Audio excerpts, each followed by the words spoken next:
deixa eu passar a minha apresentação. Nós vamos falar dos usos das RPs em DBs em arbitragens. As RPs não são utilizadas somente na gestão de projetos, elas têm uma aplicação também para, no caso de conflitos, né? E o que, às vezes, a gente não percebe, na realidade, nós temos mais de 90 RPs em inglês, as originais, mas nós temos mais de 20 práticas que já foram traduzidas e estão em português. Então, nós temos essas práticas disponíveis, tá certo? Né? Só um minutinho. Vocês estão vendo, né, a apresentação, né? E as RPs, as práticas recomendadas, elas são divididas em dois grandes grupos. Tem as chamadas práticas genéricas, que elas dão uma visão geral, resumido, que se aplica à maioria dos setores, mas nós temos também, com processos, orientações, e não entra em detalhes específicos, mas nós temos também as RPs, que elas se chamam como aplicada em. Então, quando a gente tem uma prática genérica, a gente tem uma prática detalhada. Ela pode incluir referência, valores, mas ela tem que conviver, tem que concordar com a prática geral. Nós tivemos no painel anterior um exemplo, a Beatriz mencionou a RP17, que é uma RP genérica, e ao mesmo tempo ela usou o gráfico da RP18, que é a RP17 como aplicada na indústria de processo. Então, foi um exemplo claro, né, do que é uma RP genérica 17 e do que é uma aplicação num campo, num setor específico, que foi a RP 18, com aquele gráfico que a Beatriz mostrou para nós, né? Das 20 RPs que já estão traduzidas em português, aqui a gente tem uma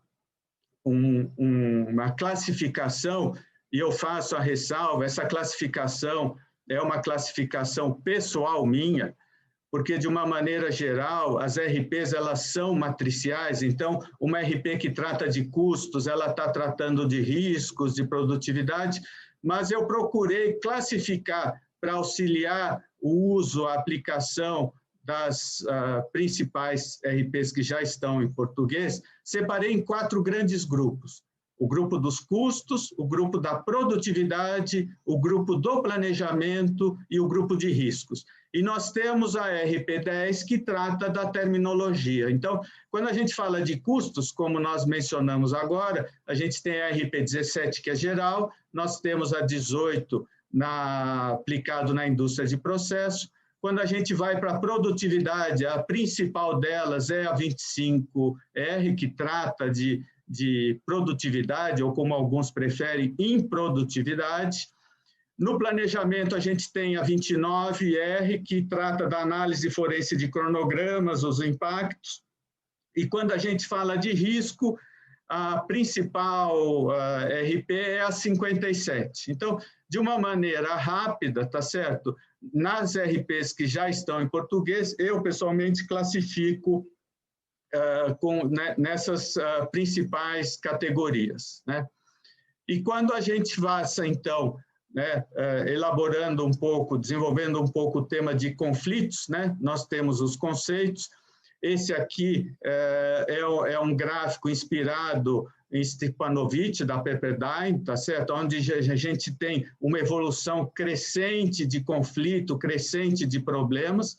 A gente pode ver na parte superior que a colaboração começa grande, quando começam a aparecer os conflitos, ela diminui, e dependendo da solução que a gente adotar para a solução dos conflitos, a colaboração pode aumentar.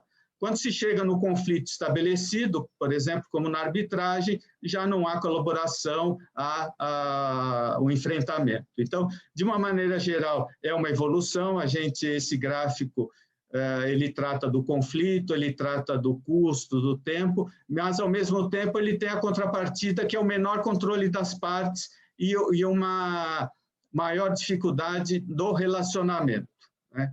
Então, quando a gente fala de de dispute board, né? Arbitragem todos nós conhecemos também, a gente vê que o dispute board é um mecanismo que pode ser aplicado logo que surge o conflito, ele é um mecanismo de prevenção de disputa e o dispute board resolvendo a disputa, o contrato normalmente segue em frente de uma maneira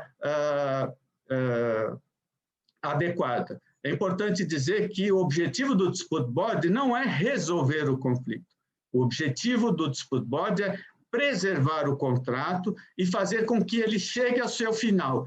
Então, todo membro de dispute board tem consciência que as decisões do dispute board ou recomendações, elas não são finais e definitivas como é numa arbitragem. O dispute board, ele tem a função de fazer o contrato continuar andando. E aí você dá uma solução, pode ser temporária, tá certo? Mas e depois, se uma das partes entender insatisfação, ela tem os mecanismos para contestar aquela decisão, mas ela deve seguir com a execução da decisão do dispute board, quando ele é mandatório, tá certo? E discutir depois. Enquanto isso, o contrato está seguindo, a obra está seguindo, né, e vida que continua, tá certo? Então, é importante ter essa visão. O dispute board não é uma solução definitiva, o dispute board é uma solução para fazer o contrato andar da melhor maneira possível, né? E nesta solução, né, nessa resolução de conflitos, a gente, né, tem exemplos de uso de RPs tanto na prevenção, como no dispute board, como na resolução de conflitos, na arbitragem. Então, esses dois campos podem utilizam as ferramentas das RPs, né? Então, agora, nós vamos mostrar uma breve apresentação do Metrô São Paulo, que usa o mecanismo de dispute board e de arbitragem, tá certo? A gente tem também a Petrobras usando arbitragem, usando dispute board, e dando o arcabouço jurídico para tudo isso, nós temos os modelos FDIC, de contratos padronizados com condições gerais e condições particulares, né, que hoje já adotam a solução do dispute board como uma recomendação para a solução de conflitos. Então, eu vou pedir para o Júlio Bueno, tá certo, né, continuar com essa apresentação, Júlio. Muito obrigado, Luiz. Obrigado a todos da ACE pela oportunidade. Obrigado ao Paulo e à Janaína por estarmos juntos aqui nesse painel, sempre uma alegria, e especialmente a você, Luiz, pela condução e pelo convite. Bom, nós temos aí um desafio de seguindo aí a sua orientação de tempo e tudo mais, de tópicos, traçar um panorama rápido, mas objetivo, sobre os contratos FDIC, e também entrando no tema da solução de controvérsias, especialmente a oportunidade de adoção de dispute boards. Então, para a gente contextualizar, FDIC é uma instituição que se chama Federação Internacional de Engenheiros Consultores. É uma instituição que foi criada em 1913.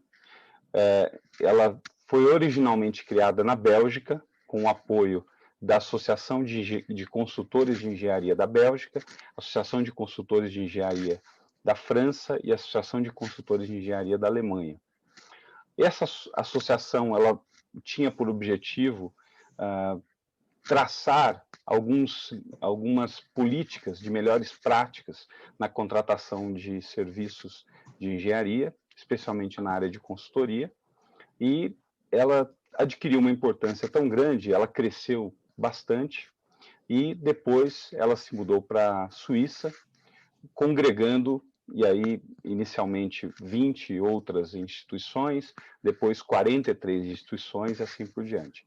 A sua importância foi tão fundamental na elaboração, na identificação dos problemas e na proposição de melhores práticas, que após a Segunda Guerra Mundial, com a adoção do Plano Marshall, que previa um nível de investimento muito substancial para a reconstrução da Europa, essa associação foi convidada a elaborar melhores práticas para esse projeto e, junto com isso, foi também convidada a estruturar modelos contratuais que pudessem ser adotados.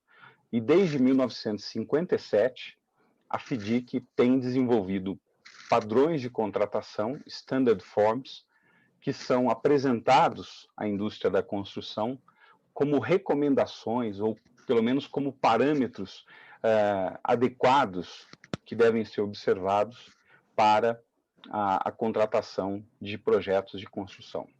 E desde 57, esses modelos eles têm sido adaptados, melhorados, obviamente, como uma instituição dinâmica, a instituição cresceu bastante. Hoje nós temos a FIDIC em praticamente, vamos dizer, todos os países que têm um certo nível de volume de indústria da construção. Recentemente, eu diria nos últimos 10 anos, houve um grande avanço da FIDIC na Ásia, inclusive na própria China, que reconheceu a importância desse trabalho e passou também a adotar os modelos internacionais propostos pela FIDIC.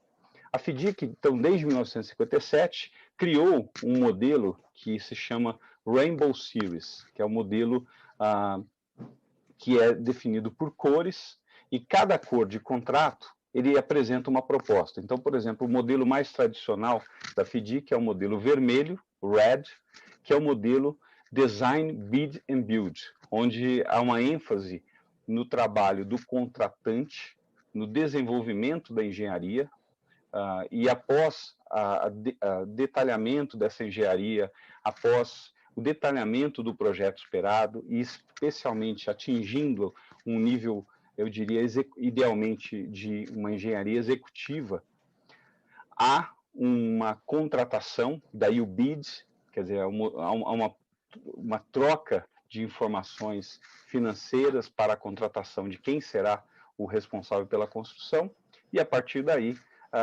o build, que é a efetiva construção. Então, no modelo RED, não há a responsabilidade do contratado pelo desenvolvimento da engenharia. Evoluindo nisso, nós temos aí o Yellow, antigamente o Orange, e mais recentemente o modelo mais tradicionalmente utilizado em construção, mas principalmente em projetos que obtêm um financiamento, especialmente de financiamento de agências multilaterais, eu imagino que a Janaína vai tratar disso, é o modelo Silver Book, que é um modelo que foi configurado e idealizado em 1999, e nesse modelo nós temos a antítese do DBB, porque é um modelo em que há uma transferência praticamente integral dos riscos associados à construção e ao desenvolvimento da engenharia para o contratado. Então, o contratado, ele assume o projeto no modelo EPC, Engineering, Procurement, Construction, e com isso ele assume a responsabilidade de, a partir de especificações técnicas que tenham sido apresentados pelo contratante, ele deve, então, desenvolver a engenharia, detalhar essa engenharia e, a partir daí, executá-la, assumindo os riscos inerentes à integração das várias compras e assim por diante. Junto com o modelo Silver, a FIDIC propôs e adotou os modelos de solução de controvérsias que haviam sido propostos pela Dispute Resolution Board Foundation, que é uma outra entidade que vale a pena a gente falar. A DRBF, o Luiz aqui é um grande expoente das atividades da DRBF no Brasil, ele, a Beatriz e vários dos colegas que estão aqui presentes. A DRBF tem uma proposta de apresentar melhores soluções para a solução de controvérsia, melhores propostas para a solução de controvérsia, através de um acompanhamento do projeto desde o seu início. Então, a DRBF nasceu a partir de experiências em projetos de túneis nos Estados Unidos, no final dos anos 60. Isso foi experimentado novamente no curso dos anos 70, recebeu uma bênção de adoção do Banco Mundial e de outras entidades multilaterais pelo sucesso das suas iniciativas. Em 86, a DRBF foi fundada, é uma entidade sem fins lucrativos, todos estão convidados a participar da DRBF. Eu fui presidente da região, como o Luiz falou, da região do resto do mundo, porque nós temos 3 regiões na DRBF. A região 1 é Estados Unidos e Canadá, a região 2 é Austrália e Nova Zelândia, e a região 3 é Austrália e Nova Zelândia, e a região 2 é o restante. E hoje nós estamos aqui no caminho de criar a região 4, que será a região que, saindo da região 2, estruturará os trabalhos da DRBF na América Latina. Então, mais um motivo para que todos participem, se engajem e acompanhem as nossas atividades. A DRBF criou, então, a proposta de Dispute Boards, que são painéis de solução de controvérsias que, criados idealmente no momento da contratação, então no momento da celebração do contrato, com a nomeação de 3 membros independentes, eles podem acompanhar o projeto, e aí nós temos 2 modelos principais, que é o modelo de DRB, Dispute Review Board, em que eles podem apresentar recomendações às partes no momento de uma controvérsia, ou de um entrave, ou de uma dúvida, ou o modelo DAB, que é o modelo de adjudicação, Dispute Adjudication Board. Qual que é a diferença entre os dois? No DRB, nós temos uma proposta de adoção de uma medida. Então, esses experientes membros, eles examinam os documentos, examinam as questões e dizem, eu entendo que isso, entendo aquilo, e qual é o efeito disso se eles não têm, se no DRB não há uma decisão mandatória, etc. O efeito, e isso as estatísticas da própria DRBF mostram, é um efeito de esterilização de conflitos. No momento em que as partes têm uma interlocução direta com membros de confiança, experimentados, experientes, que lhes apresentam posicionamentos, as estatísticas da DRBF mostram que 97% dos conflitos são solucionados. Então, ficam para ser solucionados aqueles conflitos mais insuperáveis ou mais difíceis ou que demandam até uma decisão política e outros critérios que precisam ser examinados. Mas já é um ganho muito importante e, como o Luiz bem pontuou, é uma forma de manutenção do relacionamento das partes. Então, portanto, a FDIC, em 99, com a definição do Silver Book, adotou integralmente o modelo de Dispute Board, e hoje, na evolução dos contratos FDIC, nós temos os últimos contratos propostos em 2017, que são as novas versões do Red, do Silver e de outros modelos, e também, mais recentemente, no ano passado, um modelo muito importante para a área de engenharia, e tenho certeza que vai ser muito importante para o Brasil, para o metrô e para grandes projetos, que é o modelo Emerald, que é focado em grandes projetos que envolvem escavações, envolvem um grande trabalho de desafio subterrâneo. E nesse modelo Emerald, e aqui eu já caminho para o final da minha introdução, é um modelo que avança na compreensão de todos os modelos anteriores, mas consciente de que esses projetos que merecem ou que exigem um trabalho adicional, uma preocupação adicional com projetos de subterrâneos, eles devem ter uma dinâmica de solução de controvérsias diferentes, nós podemos falar disso depois nas perguntas, mas eles também reconhecem a importância do Dispute Board e eles adotam. Então, desde 2017, os Dispute Boards eles adquirem uma letra adicional para enfatizar o aspecto de avoidance do Dispute Board, de prevenção de conflitos. Então, eles viram DAAB. Então, com isso, nós temos aqui a opção de, independentemente da solução final ser arbitral ou ser judicial, termos um acompanhamento por um painel de especialistas, um painel daqueles que são reconhecidos e também detêm a confiança das partes, de acompanharem o projeto, emitirem recomendações no modelo DRB, emitirem decisões provisórias no modelo DAB ou DAAB, e com isso garantir que as partes evoluirão na condução do projeto e manterão um relacionamento adequado para encontrar as soluções necessárias. Muito obrigado, Luiz. Obrigado, Júlio. Agora nós vamos ouvir um utilizador de DB, tá certo? Ouvir o metrô, Janaína, por favor, o que você conta? Boa tarde a todos. Eu queria agradecer ao Luiz Otávio, à ACE, pelo convite e também por integrar esse painel com pessoas tão competentes. Eu fui convidada para falar sobre um assunto que a gente gosta muito, que é a utilização do DB no metrô. Vou compartilhar com vocês uma apresentação que eu preparei para a gente poder ter a visão. Deixa eu colocar aqui no modo apresentação. Então, vou falar sobre a experiência do metrô. Primeiramente, eu gostaria de dar uma visão geral da empresa que possibilita entender em que contexto que a DB é utilizada no metrô. Então, nós somos o metrô de São Paulo, uma estatal, que possui 69,7 quilômetros. Nós operamos a linha 1, 2 e 3, 15, a 4, a 5, a 17 foram concedidas, mas fomos nós que construímos. Tínhamos, na época, antes da pandemia, quase 4 milhões de passageiros, então aí mostra também a envergadura do que nós fazemos no nosso dia a dia, cerca de 8.300 funcionários, e tínhamos para 2020 1,6 bi de investimento em obras. Bom, como foi colocado aqui anteriormente pelo Júlio, o metrô, de fato, se utiliza do DB no contexto dos contratos FIDIC.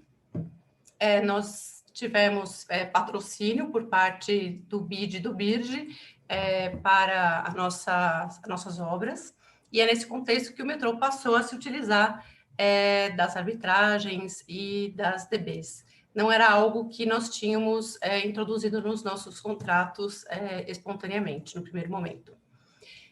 Então, as DBs são utilizadas nesses contratos de infraestrutura, envolvendo obras, trens, serviços metroviários.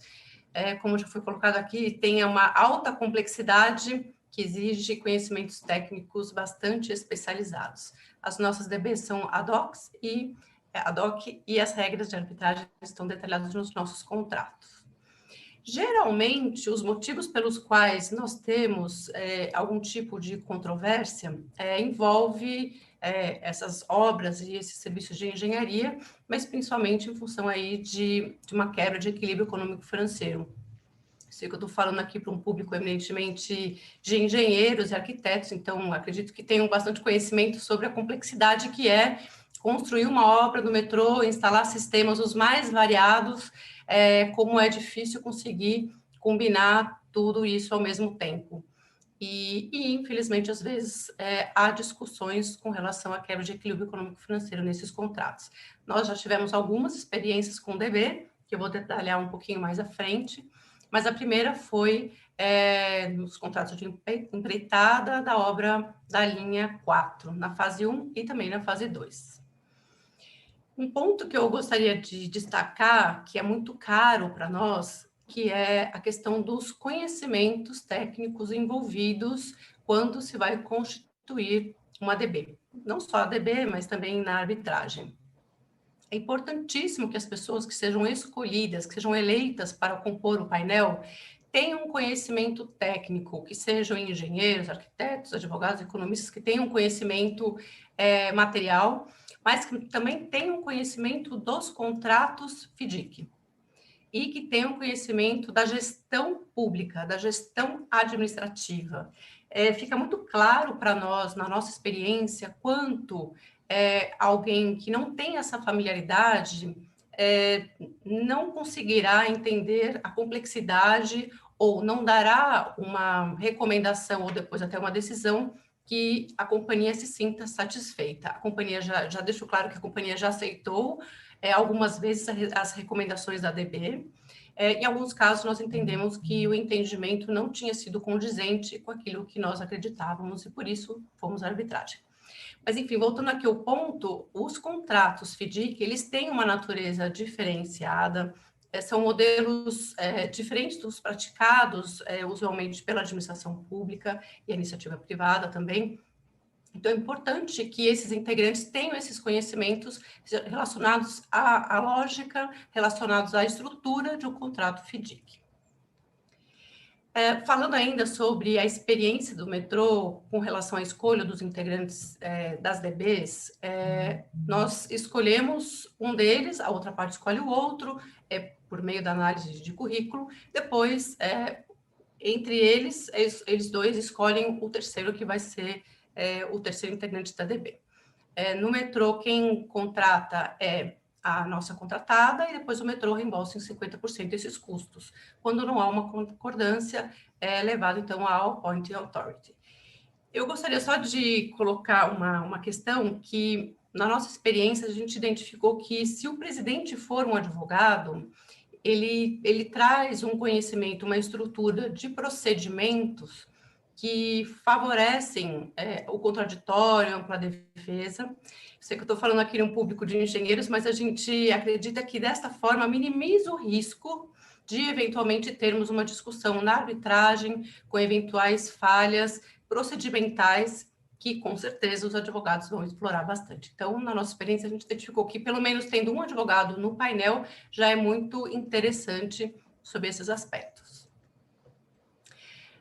A gente identifica que o Dispute Board, ele favorece muito a gestão dos contratos. Ele tem por objetivo maior diminuir essa litigiosidade, e a gente consegue identificar isso no metrô, principalmente quando ele é construído no começo do contrato, que eu vou falar um pouquinho mais à frente. Então, ele fomenta essa autocomposição, a simples existência da DB, a existência de 3 pessoas que acompanham para e passo a obra, o desenrolar do contrato, visitando, acompanhando a gestão, já favorece a autocomposição entre as partes, né? E é importante que os integrantes do DB também tenham essa postura. Essas soluções rápidas e eficazes, elas também favorecem a dinâmica do contrato, né? E em sendo assim, diminui a busca a se recorrer para a arbitragem.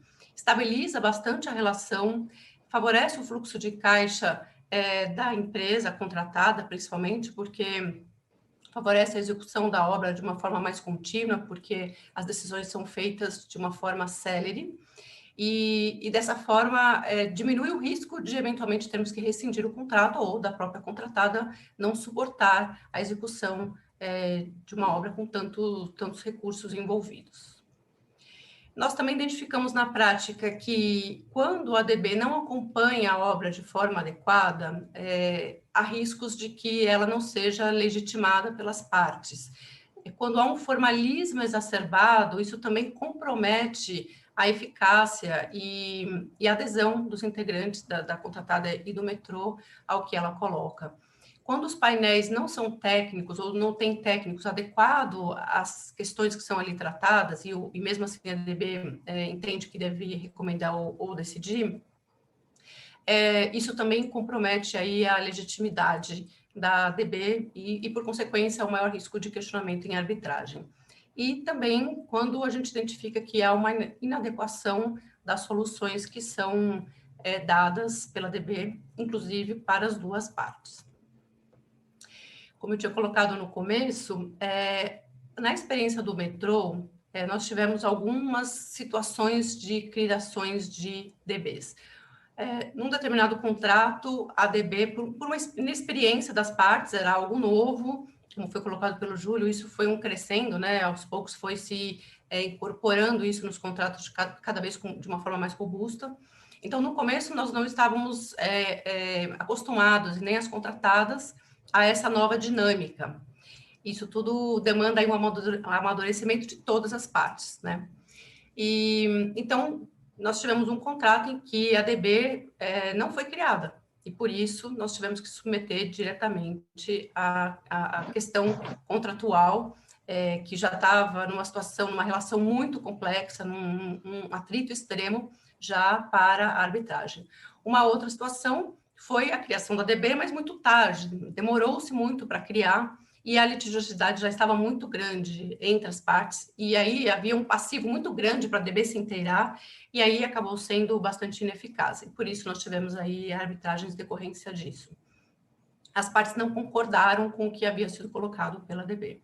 E, como um caso bem sucedido de criação oportuna, fez com que a gente tivesse soluções, inclusive acatadas pelo metrô, né, recomendações acatadas pela ADB, pelo metrô, do que a ADB colocou, e isso gerou muito maior eficácia e uma maior legitimidade.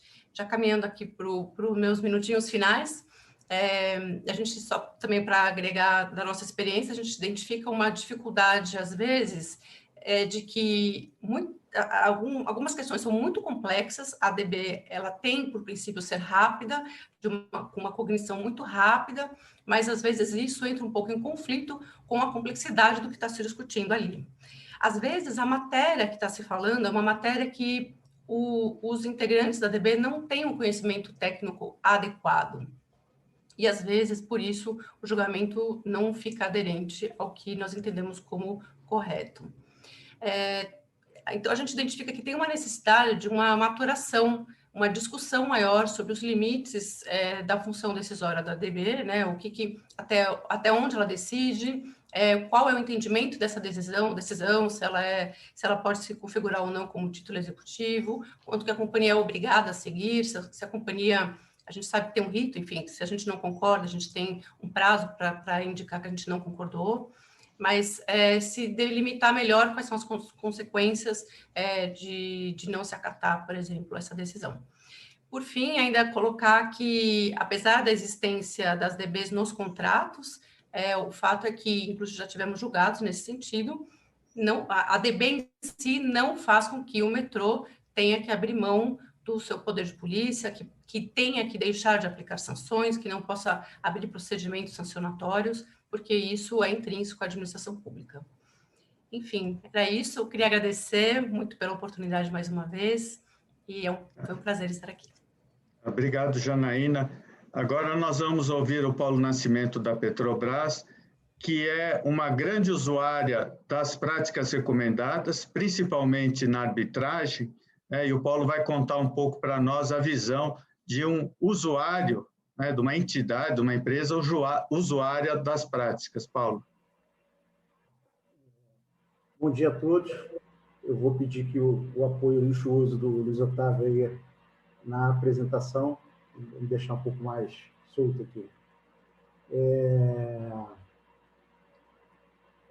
Eu acho, primeiro, dizer que minha participação aqui é trazer para o grupo que está assistindo a minha experiência, não necessariamente é a opinião da Petrobras, embora uma parte significativa da minha experiência seja esses últimos 12 anos na Petrobras, né?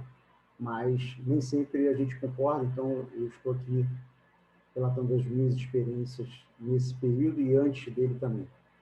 Agradecer a ACE, da qual eu faço parte também, o Luiz Otávio pelo convite, o Júlio e a Janaína pelo compartilhamento dessa experiência. Eu acho dois insights também bastante interessantes, é a conexão do escopo do dispute board e do uso da ARP com os painéis que aconteceram hoje, né? Houve lá o primeiro painel sobre gestão e ficou muito forte na minha memória a necessidade de a gente mudar o paradigma dentre os players de grandes contratos, né? A questão de ser um paradigma de associação, de entendermos que o objetivo é o mesmo, independente de que lado da mesa nós estamos, né? É fundamental para tudo, inclusive para o dispute board, né? A conexão com o painel sobre a presença das mulheres nos contratos de engenharia e tudo mais. Muito feliz a gente estar aqui com a Janaína, muito feliz em o que a gente chama na Petrobras de CPRD, Comitê de Prevenção e Resolução de Disputas, né, ser liderado por uma mulher advogada. São 2 membros técnicos, um membro também é mulher também, então isso é muito alinhado com o que o país precisa, né? Vejo isso também. E o que a gente trabalha, né, o Luiz Otávio é parte desse trabalho, é fazer com que a gente aumente o grau de técnico do tratamento, da abordagem às disputas, né? A gente tem que parar eu estou até pulando, o próximo slide vai falar isso, né? Mas não, é antes. Desculpa. Mais um. Esse. É parar de acho, creio, talvez, para ter uma metodologia. Mas eu não vou subverter mais a ordem, Luiz. Volta lá no começo. Né? O que a gente tem na Petrobras? São grandes e complexos contratos. Né? São contratos que têm a grandiosidade, não só por causa das dimensões. É um anterior ainda, Luiz, por favor. Mas antes, a gente foi para frente, isso. Aí. São grandes não só em dimensões, são plataformas, são unidades de refino, grandes dutos, né? Mas são grandes em dimensões, em valores, em tempo, são grandes em interfaces e complexidades técnicas também. Foi falado ao longo do dia, não só nesse painel, que é inevitável a ocorrência de disputas, né? A percepção sobre temas ela é distinta de acordo com os filtros que cada um tem, né? E as soluções elas podem causar dores, né? Um conceito famoso, bem recorrente hoje na companhia, né? Essas dores podem se traduzir em impacto aos prazos contratuais, aos custos, e podem gerar traumas na relação entre as partes envolvidas. O próximo, por favor, Luiz Otávio. Eu trouxe aqui para esse slide os diferentes mecanismos que a gente tem usado na companhia para a resolução de disputas, né, que são extracontratos. Né? Tem agora uma iniciativa pioneira, um projeto piloto do qual eu sou representante da Petrobras, a liderança, junto com outros colegas, né, que é o Dispute Board, o CPRD. A gente tem atuado bastante em negociações, temos mediações e temos o judiciário e as arbitragens. Né? Num paradoxo, quanto mais elevado a gente caminha nessas ferramentas, maior é o prazo. Né? Então, a gente espera que os dispute boards preservem os contratos, os objetivos contratuais, em especial o prazo, mas quando isso não acontece, a gente tem a negociação, a mediação e, por último, o judiciário ou a arbitragem, a depender do foro eleito no contrato. Né? E, quanto mais rápido for a tomada de decisão, menores são os custos envolvidos. O próximo, por favor. Como eu falei, né? A gente tem subjetividade versus objetividade. E aqui que entra as recomendações e práticas que a ACE ou que outros órgãos, outras associações, outras entidades oferecem à comunidade de engenharia. Né? Então, a gente tem que mudar o paradigma. E o uso de uma recomendação, ela vai ao encontro dessa necessidade. Né? Estabelece uma metodologia, ela tem uma rastreabilidade, então a gente começa a segmentar os pontos de discordância. Elas estão, se a gente tiver uma metodologia, elas vão estar, em especial, nas premissas adotadas e no resultado final. Porque o processo é um processo que ele é consagrado, ele não tende a ter discussões sobre o processo. E o que a gente tem hoje é uma falta de processo.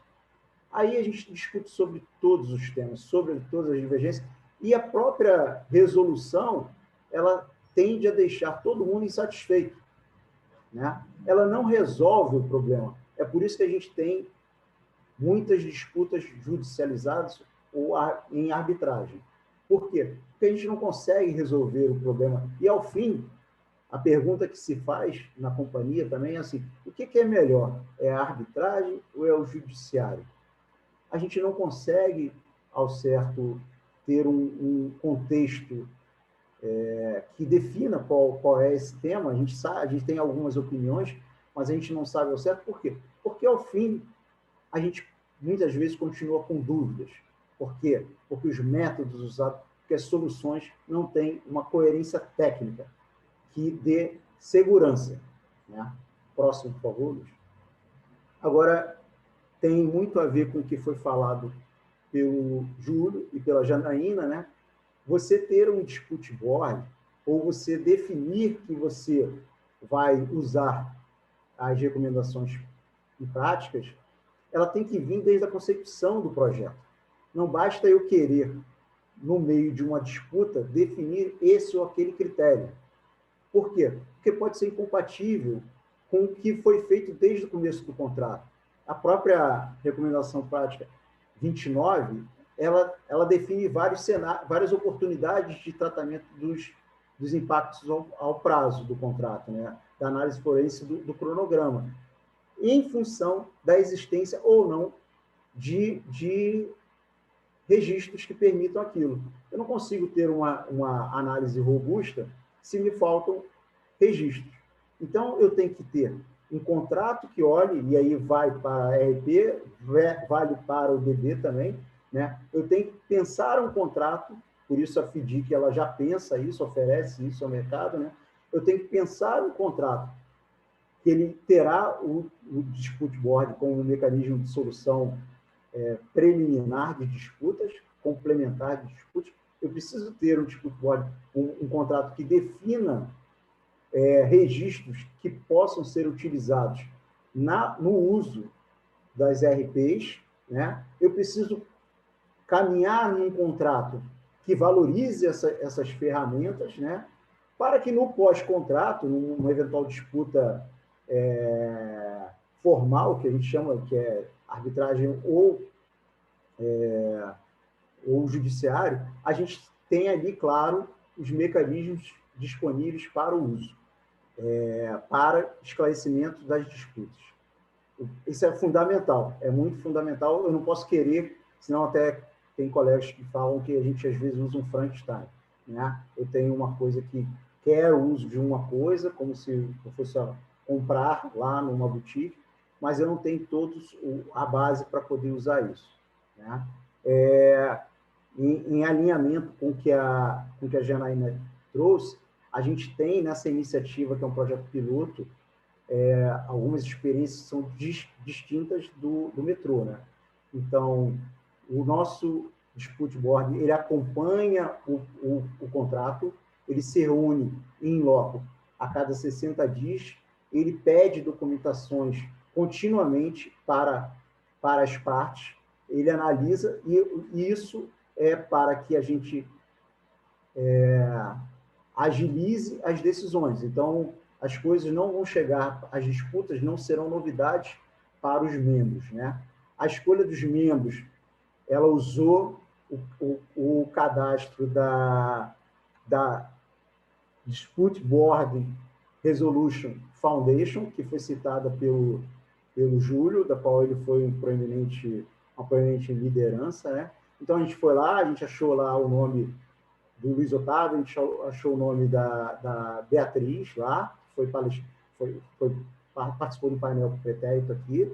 Então, ele é uma grande fonte de suporte às pessoas, a quem está interessado em instalar um dispute board. A gente fez uma seleção por currículo, a gente fez uma seleção por entrevista, reunimos algumas pessoas nessa seleção e elegemos um. O interessante é que, quando a parte trouxe uma indicação de um membro dela, né, a gente viu um membro que não era aderente. Então, a gente trabalhou no convencimento do que era esperado, que era um membro que fosse isento, que fosse contribuir para a análise, não para uma parte. Não estamos agregando à disputa pessoas que vão defender essa ou aquela parte. Isso foi aceito, a indicação foi revista. A nossa presidente, ela é advogada também, como como viu a Janaína como um valor. E a gente, na verdade, a gente está experimentando, né? O desafio grande de quem está acompanhando essa iniciativa é identificar o que foi sucesso e o que foi entrave ao pleno funcionamento do Disputeboard na Petrobras. Então, a gente está apontando aí para que a gente possa ter mecanismos de readequar, porque esse mecanismo ele já está previsto para um grande contrato a ser celebrado, a ser licitado no próximo ano, né? Então, a gente está aí acompanhando, anotando, registrando para servir de suporte para tomar decisão futura. O próximo, por favor. Bom, então, como eu falei, né, a gente precisa ter contratos aderentes ao uso da ferramenta, seja a ferramenta DB, seja a ferramenta as ERPs também. A gente precisa que as partes tenham a vontade de dar certo. Isso é para tudo. O colega mais experiente que eu falou, não adianta a gente ter um bom contrato, não adianta a gente ter um bom mecanismo de resolução de disputa, se as partes, se uma ou mais partes, querem litigar, não querem o resultado do contrato como a entrega do escopo, né? E a gente precisa ter qualidade de registros gerados e qualidade do esclarecimento das decisões tomadas também. Isso tudo é muito legal ouvir esses 2 dias desse evento anual, porque a gente percebe em diferentes partes a gente agregar à engenharia brasileira uma qualificação melhor, né? Então, hoje de manhã, mais cedo, foi falado que a gente está na vanguarda, junto com os outros, no uso de sistemas de gestão inovadores. Que bom que a gente está assim. A nossa engenharia, tradicionalmente, ela é das mais sofisticadas do mundo, e bom que a gente mantém isso, que seja ainda maior essa contribuição dos brasileiros para a engenharia em geral. Era isso que eu tinha para contribuir. Obrigado de novo aí. Sigamos em frente, estou disponível aí.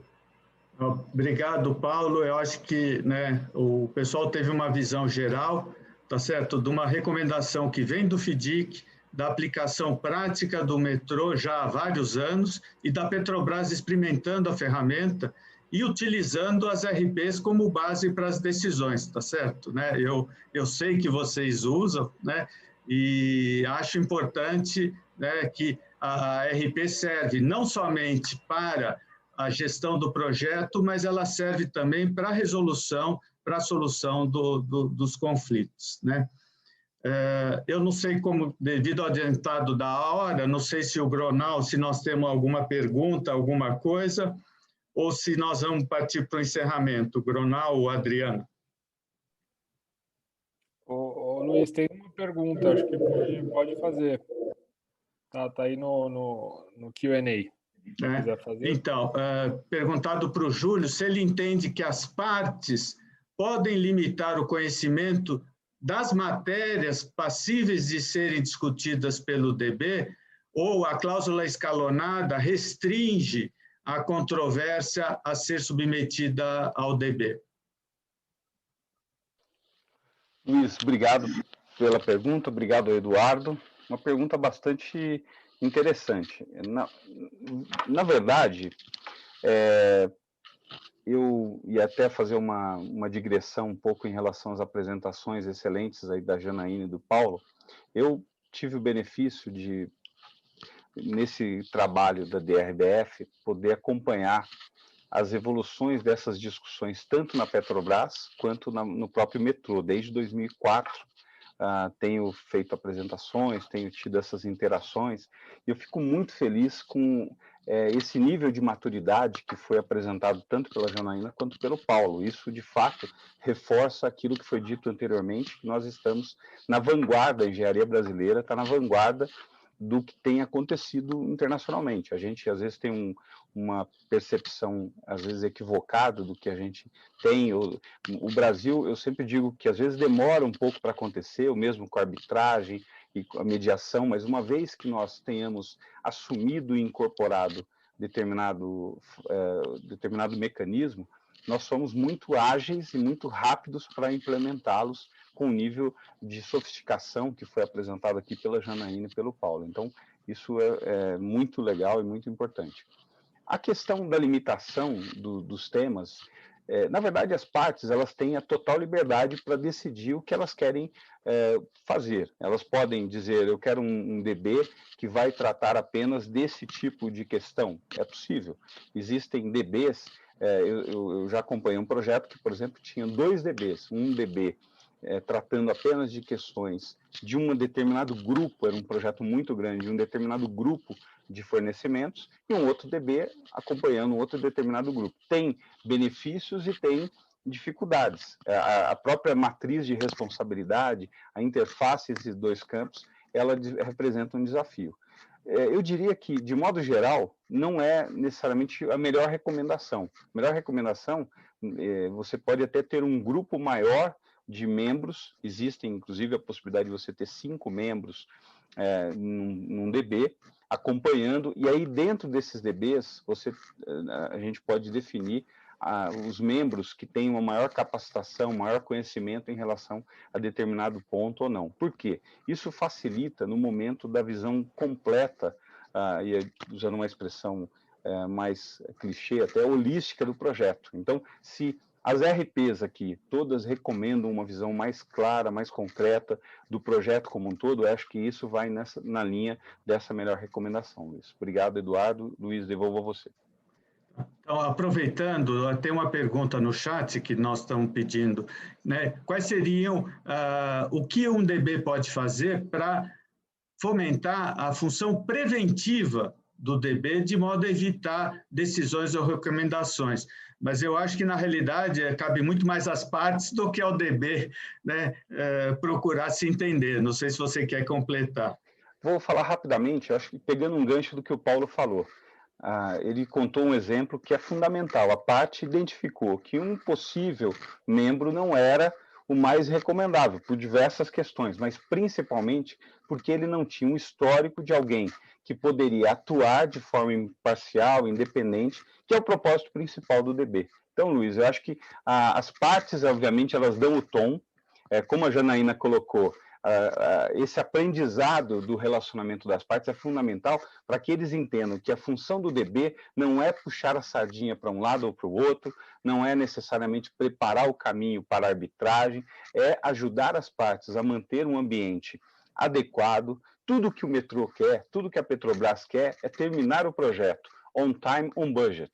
É isso. Quando a Petrobras ou o metrô contratam um projeto, eles querem que aquele projeto siga o seu caminho natural. Obviamente, eu sempre brinco que na vida há 3 certezas, né? Death, Tax and Claims, você já sabe disso, já falei isso com o Luiz, mas preparando-se para essa certeza de que problemas acontecerão, as partes têm um nível de expectativa de como isso vai se desenvolver. Então, eu acho que tanto os contratados, e obviamente os contratantes, eles têm que compreender o papel do DB. O DB é um ajudador, é um apoiador do melhor desenvolvimento, da melhor execução do projeto, através de uma visão imparcial, que representa recomendações ou decisões provisórias, sem tomar partido nenhum, quer dizer, uma visão clara. Fora disso, o DB não tem função.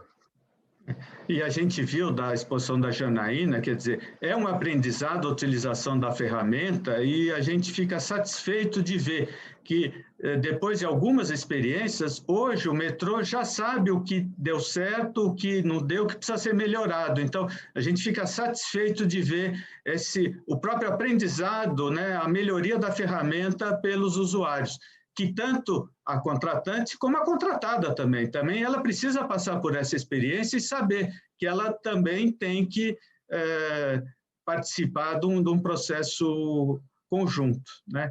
Então, eu agradeço a vocês, não sei se vocês querem fazer algum encerramento final, eu acho que foi muito importante, mostrou o uso de ferramentas, DB, das RPs como apoio a isso, e a gente fica satisfeito, eu fico animado de ver que nós estamos progredindo no bom caminho, tá certo? Né? Que nós estamos indo em frente e melhorando. Tá? Janaína. É isso aí, Luiz. Concordo com o que vocês colocaram aqui. De fato, é um aprendizado contínuo e essas oportunidades de a gente falar sobre o assunto enriquecem a todos. Então, eu queria agradecer mais uma vez a oportunidade de trocarmos tanto sobre assuntos que são importantes para todos nós. Obrigada. Júlio. Faço minhas palavras da Janaína. Agradeço pela oportunidade, aprendi bastante aqui e agradeço a você, Luiz, e a SE pela oportunidade. Paulo. Eu também queria agradecer, né, e dizer que é com prazer que a gente está participando de iniciativas como essa, né? Como um grande contratante que somos, a gente tem também essa prerrogativa de experimentar, de mostrar, de experimentar novidades, e o footboard nada mais é do que isso, tentar resolver dentro do contrato, com mecanismos próprios do contrato, as divergências que a gente tem. E puxando a sardinha da ACE, tá certo, né? Até lembrar que a Petrobras é uma grande usuária das práticas, tá certo? E hoje, em função do uso da Petrobras, o próprio TCU reconhece essas práticas como norteadoras de orçamentos, de parâmetros de projeto. A gente foi ao TCU apresentar essa iniciativa piloto do Footboard. O TCU evoluiu muito também, né? E tem técnicos muito competentes, capazes de avaliar também essas inovações. Tá. Obrigado a todos. Gronal, é com você. Perfeito, Luiz. Obrigado, Janaína, Júlio, Paulo. Acho que foi um painel excelente aí para a gente atualizar os nossos conhecimentos, para quem não conhece também entender um pouquinho desse conceito. A gente avançou um pouquinho nos nossos horários, né? Normal, acontece, quando o evento é bom, a gente acaba avançando. Por nós aqui, a gente faria eventos aí de uma semana inteira, né? Eu acho que tem muita gente querendo e fica aqui querendo ouvir cada vez mais, enfim, trazer mais e mais referências. Então, quero agradecer a presença de todos vocês. A gente procurou fazer um evento para todo mundo, né? Eu sei que todos vocês buscam referências na CE. A gente discorreu sobre temas atuais, sobre temas inovadores, sobre itens que já vêm persistindo ao longo do tempo, né? Como esse que o Luiz moderou. Mas, de alguma forma, a ideia realmente aqui é disseminar conhecimento, disseminar um pouco da engenharia de custo para todos vocês. Para todos aqueles que se inscreveram, a gente vai mandar depois um formulário aí, um feedback para que a gente melhore cada ano mais, seja presencial, seja online. Então, espero que vocês, assim que receberem, respondam tudo isso, tá? Também eu quero aproveitar aqui para agradecer a diretoria de 2020, agradecer realmente todos vocês, né? O Pedro Magnabusco, Adriana Sá, Marlon Ieri, Luiz Rosa, Pedro Roquete, Guilherme Campos, Marcos Tavares, Ítalo Coutinho, Luciana Santos, Alencar Silva, José Paulo Japur. Todos vocês fizeram desse ano atípico possível que a gente disseminasse conhecimento. Eu agradeço fortemente a todos vocês. Acho que quero também agradecer especialmente esse ano ao Igor Galiza, Igor que pilotou toda essa plataforma aqui, e foi excelente. Eu quero agradecer realmente o Igor. Igor, sem você, esse evento não teria fluído com tanto sucesso. E também, por fim, aí, como eu já falei, mas eu não posso deixar de mencionar todos os patrocinadores que fizeram isso acontecer. Sem eles, obviamente, a gente tem uma rede de contatos, mas sem eles isso não acontece, né? É uma instituição sem fins lucrativos, como a gente já falou. Duff & Phelps, Álvares Marçal, Tarobá, Dimensional Engenharia, Act Hormigão e a Verum Partners. Muito obrigado mesmo. Uma boa tarde a todos vocês e a participação de vocês nos próximos eventos. Acompanhem através do site, acompanhem através das redes sociais, sigam a gente no LinkedIn, sigam a gente no Instagram, porque a gente vai ter outros eventos online, outros eventos presenciais espalhados pelo Brasil todo.